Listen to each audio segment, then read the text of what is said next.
Halo guys, balik lagi bersama Bang Theo di sini. Kali ini Bang Theo akan melanjutkan cerita Against the Sky Supreme. Buat kalian yang penasaran, langsung saja ya simak video kali ini. Tan Yun tidak terburu-buru pergi ke puncak Gunung Abadi Bingking untuk menemui Sen Subing.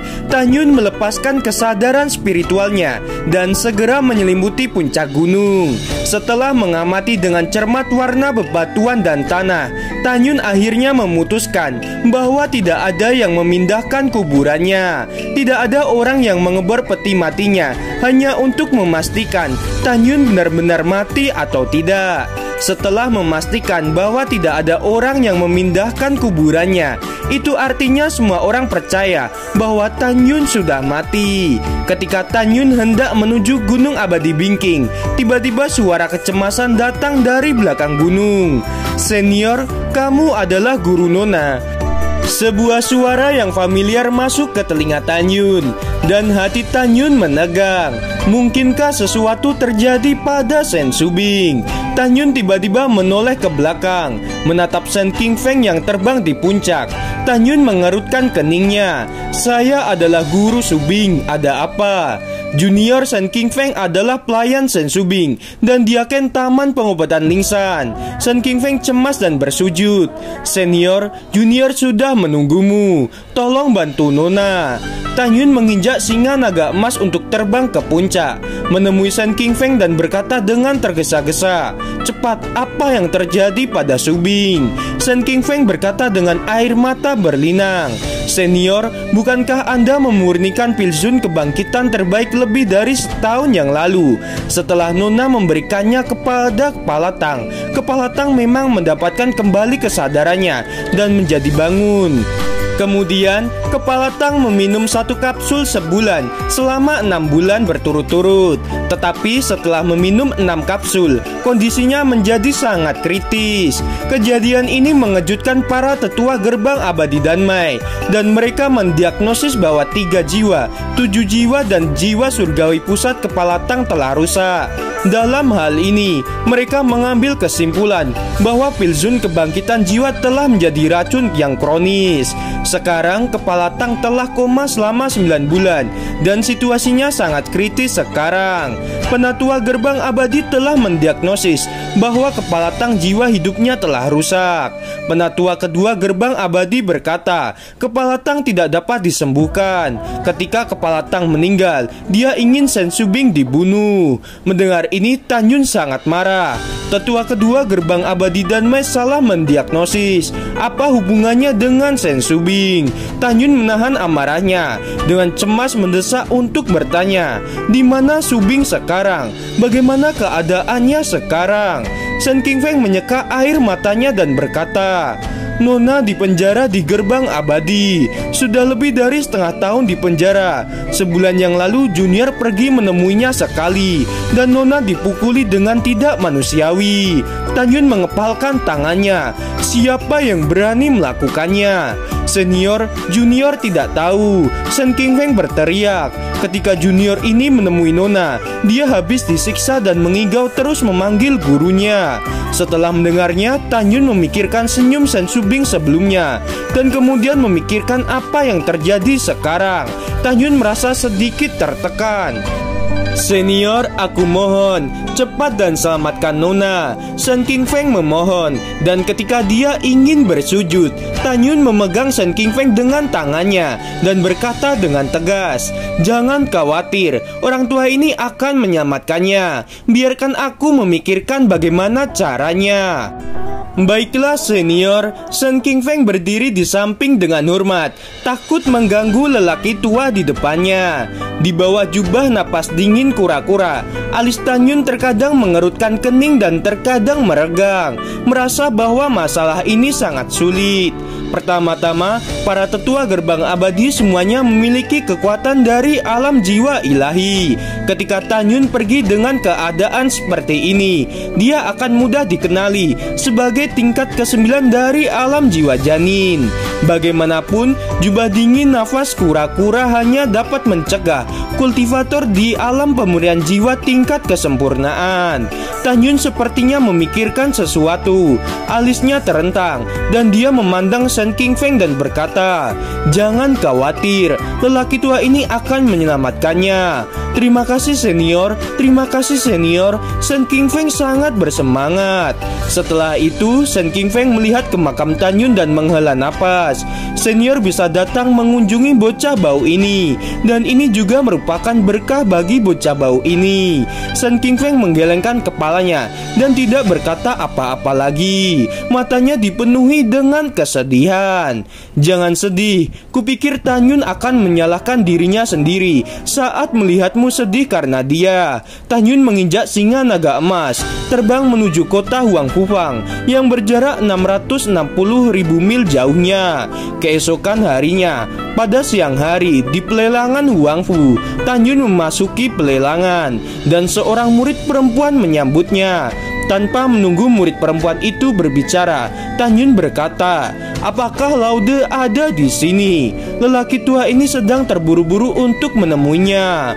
"Tolong ikut aku senior." Murid perempuan itu dengan hormat memimpin jalan dan membawa Tan-Yun ke ruang di belakang platform lelang di lantai pertama. "Senior, tunggu sebentar." Murid perempuan itu menghadap ke pintu yang tertutup dan membungkuk dan berkata, "Kepala, ada tamu yang ingin menemuimu." Pintu terbuka dan Tang Taizongde terkejut. "Apakah ini Guru Subing?" "Ya, ini aku," jawab Tan-Yun. "Oh, aku menunggumu. Silahkan masuk." Tang Taizongde tersenyum dan mengundang Tan-Yun ke kamar. "Silahkan duduk, aku akan mengambilkanmu anggur terbaik." "Tidak perlu, orang tua ini mencarimu karena ada masalah yang mendesak, dan aku juga memintamu untuk membantuku." Tan-Yun berkata dengan nada mendesak. "Ya." Tang Taizongde mengangguk dan melambaikan tangan kanannya. Setelah pintu ditutup, dia berkata, "Sebelum Anda mengatakannya, saya ingin memberitahumu. Dari 11 jenis bahan pemurnian yang Anda inginkan, saya memiliki 9. Saya sudah menyiapkan sebulan yang lalu. Anda bisa mengambilnya di masa depan." "Baiklah," kata Tan-Yun. "Apakah Anda membutuhkan bantuan saya?" kata Tang Taizongde. "Tolong katakan, saya pasti akan membantu sebisa saya." Orang tua ini mengucapkan terima kasih sebelumnya. Tan-Yun memberitahu Laude tentang Shen Subing.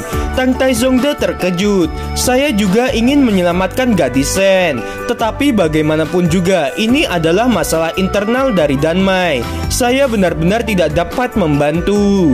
"Laude, dengarkan saya terlebih dahulu." Tan-Yun segera berkata, "Memang benar bahwa saya sedang terluka setahun yang lalu dan kekuatan saya belum pulih.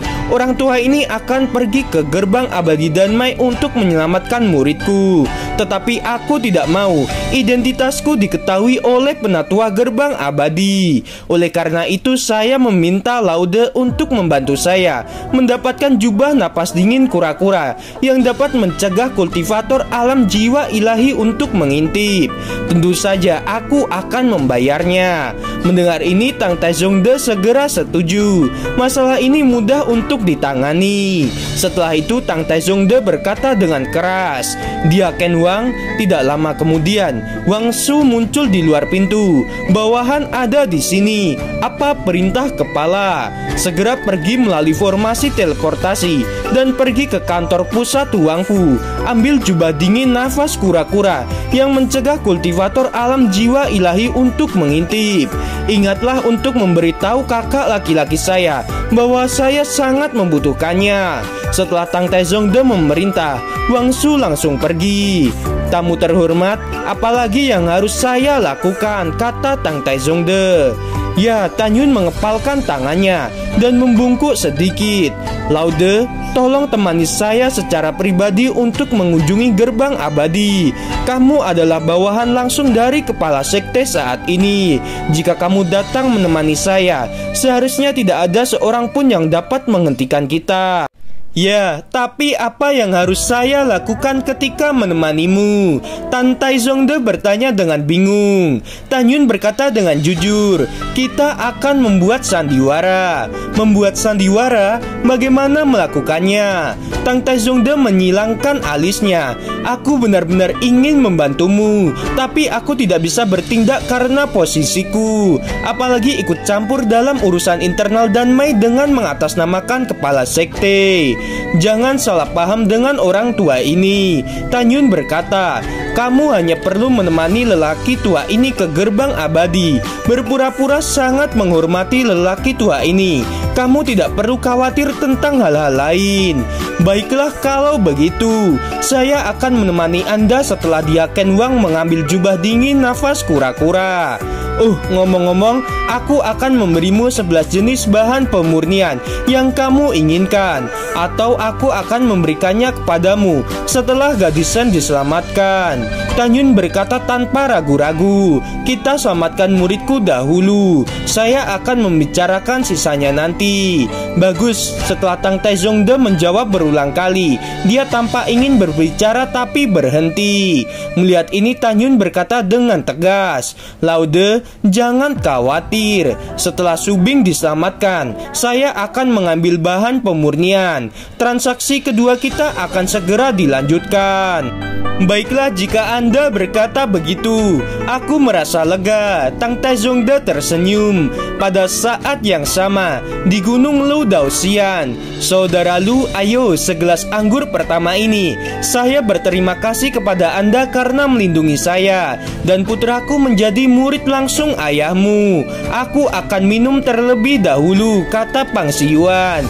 Kamu tidak perlu sopan di depanku. Luwu meminum secara terbuka. Saudara Pang membunuh Tan Yun, dan saya harus membantu putramu. Selain itu, Pang Tong memiliki bakat yang bagus dan layak untuk dilatih. Pang Siyuan mengambil gelas anggur kedua dan tertawa. Segelas anggur kedua ini, saya berharap saudara Lu segera menjadi kepala gerbang dalam. Luwu melambaikan tangannya. Shen Subing tidak akan mati selama sehari, jadi aku tidak punya kesempatan untuk itu. Saudara Lu, jangan khawatir, Pang Siyuan berkata sambil tersenyum. Kepala Tang diperkirakan hidup selama 3-5 hari. Pada saat itu Shen Subing akan dimakamkan bersamanya. Saudara Lu, ayahmu adalah murid kepala gerbang suci. Hubungan yang dalam ini bisa mendukungmu. Meskipun semua sesepuh gerbang dalam kita semua mengincar posisi kepala divisi, kata Luwu dengan wajah penuh senyum, dan tidak ada kekhawatiran sama sekali.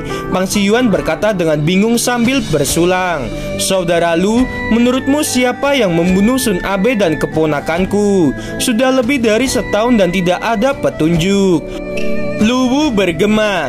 Pembunuh itu sama seperti Anda saat membunuh Tan Yun, menahan napas dan menghilangkan jejak dengan beberapa cara, sehingga binatang yang mengendus jiwa tidak dapat menemukannya. Setengah jam kemudian, Wang Shu pergi kembali ke tempat lelang Wang Fu, segera menyerahkan jubah dingin napas kura-kura kepada Tan Yun. Terakhir kali Tan Yun membeli jubah dingin napas kura-kura yang mencegah para kultivator alam pemurnian jiwa untuk mengintip. Itu bernilai 1 miliar batu roh tingkat rendah. Dan untuk jubah dingin napas kura-kura yang mengantisipasi diintip oleh para kultivator alam jiwa ilahi, harganya puluhan miliar batu roh tingkat rendah, yaitu 100 juta ketika diubah menjadi batu roh tingkat menengah. Sekarang Tan Yun secara alami tidak memiliki begitu banyak batu roh, jadi dia harus membiarkan Tang Taizongde dan Wang Shu menunggu terlebih dahulu sampai Subing diselamatkan, dan kemudian mengimbangi 100 juta batu roh kelas menengah dengan nilai pil. Setelah itu Tan Yun melangkah keluar dari ruangan, dipandu oleh Tang Taizongde, melewati sebuah ruangan dengan susunan teleportasi di lantai ke-7 dan mencapai kantor pusat pelelangan Wang Fu. Kantor pusat Wang Fu yang setinggi 1000 meter ini memiliki 18 lantai dengan sangat megah. Tan Yun mengira Subing dalam bahaya dan tidak punya waktu untuk membahas hal lain. Tanyun dengan Tang Taizongde melalui lantai 18 susunan teleportasi markas besar Huangfu. Mereka mencapai kediaman utama Danmai abadi, yaitu Gunung Peritangzun. Gunung Peritangzun terlihat hijau subur, dipenuhi dengan bunga mekar, mencapai hingga 180.000 kaki. Setengah dari gunung sudah dikelilingi oleh lautan awan. Puncaknya telah melewati 3 lapisan awan, berdiri dengan kokoh di atas lautan awan. Segera setelah mereka keluar dari susunan teleportasi di puncak, mereka merasa bahwa aura di puncak setidaknya 2 kali lebih kaya dari Gunung Bingking. Tanyun melihat ke istana yang dibangun 100 meter jauhnya dan melihat 36 orang berdiri dengan cemas di luar istana. Di antara mereka tampaknya ada yang berusia 80 dan 90 tahun, wanita parubaya dengan pesona yang melekat, dan wanita tua berambut abu-abu. Ada juga orang setengah baya dan bahkan seorang pria muda. Dilihat dari pakaian 36 orang, Tanyun dapat menebak mereka adalah para tetua. Salam para penatua. Tang Taizongde mengepalkan tinjunya, tersenyum sedikit dan berjalan ke arah semua orang. Tanyun mengikuti tanpa sepatah kata apapun. Itu Laude, apa yang membawamu ke sini? Laude, sudah lama sejak aku melihatmu, setidaknya selama lebih dari 10 tahun. Orang tua ini masih memikirkan adegan di mana saya berbicara denganmu sepanjang malam ketika saya menjadi tetua pintu dalam 50 tahun yang lalu. Tang Taizongde berjalan. Para tetua mengepalkan tangan dan tampak ceria. Para tetua di ranah alam jiwa ilahi, dan alasan mengapa mereka menghormati Tang Taizongde dari alam pemberian jiwa tingkat ke-9 secara alami karena Tang Taizongde adalah bawahan dari kepala sekte saat ini. Pada saat yang sama, semua orang memandang Tanyun di belakang Tang Taizongde yang ditutupi dengan jubah dingin bernapas kura-kura, mengurutkan kening dan bertanya-tanya siapa orang ini. Semua orang, saya datang hari ini untuk menemui kepala Tang. Tang Taizongde mengepalkan tinjunya. Pada saat ini seorang lelaki tua yang agak mirip dengan Luwu muncul dengan tatapan penuh kasih. Laude, kepala divisi, sedang sakit parah. Penatua kedua telah dieksekusi dan penatua ketiga sedang menjaga pendosa Sen Subing. Untuk saat ini, saya yang bertanggung jawab di sini. Mendengar ini, Tanyun tiba-tiba mengepalkan tangannya dan diam-diam berkata, jika Zhou Guyun makhluk tua itu berani menyentuh jari Subing, aku harus membunuhnya. Orang tua di depanku, dia adalah ayah Luwu. Dia terlihat seperti orang sialan. Tang Taizongde mengepalkan tinjunya dan berkata, ternyata tetua keempat yang bertanggung jawab di sini. Dengan mengatakan itu, Tang Taizongde kembali menatap Tanyun dan membungkuk sedikit. Senior, ada apa denganmu? Katakan saja pada tetua keempat. Senior, para tetua terkejut dan kemudian menatap Tang Taizongde dan segera hormat pada Tanyun. Seseorang yang bisa disebut senior oleh Tang Taizongde benar-benar luar biasa. D kecil, dewa ini tahu. D kecil, dewa. Ketika para tetua mendengar nama seperti itu, mereka segera menjadi aktif. Dan siapa yang menggunakan jubah dingin bernapas kura-kura? Ketika para tetua ditekan, Tanyun berkata dengan dingin, Sen Subing adalah murid dewa ini. Sekarang berikan gadis kecil itu kepada dewa ini. Gimana teman-teman, episodenya semakin seru bukan? Buat kalian nih ya yang masih penasaran sama kelanjutannya, langsung saja ya subscribe channel Bang Theo ini. Terima kasih.